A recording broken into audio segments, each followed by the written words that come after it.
Being aware of what your standards are for any given thing is super important. And I'll give you an example. Um, I am very conscious of the standards that I have for my health.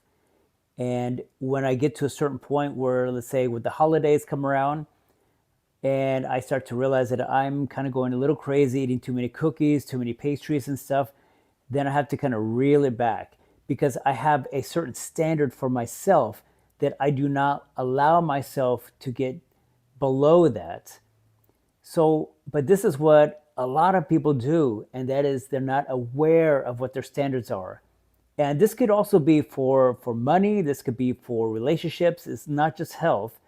So, a metaphor that I heard a while ago is take a frog, put him in some boiling hot water. What's he going to do? He's probably going to jump out of the boiling pot.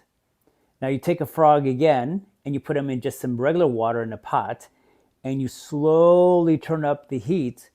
The frog will eventually boil to death. So this is what I think a lot of us do, where when it comes to standards, we're not even aware that our standards have gone from here to here. And now you see yourself as obese. Now you see yourself as slowly going broke. Now you see yourself as you are in a relationship that is okay, but you feel like, this is the best that I can do. So what do?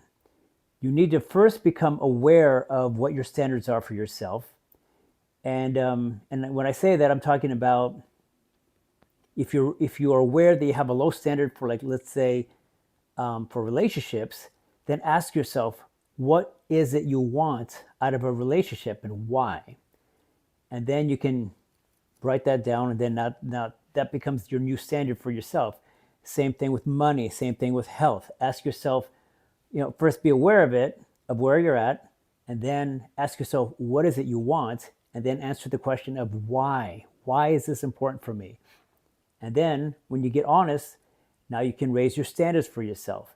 So this is something that you have to practice, because or I should say, you have to practice being aware of it, because if you do not, it's very easy to become that frog again that is slowly boiling in that pot.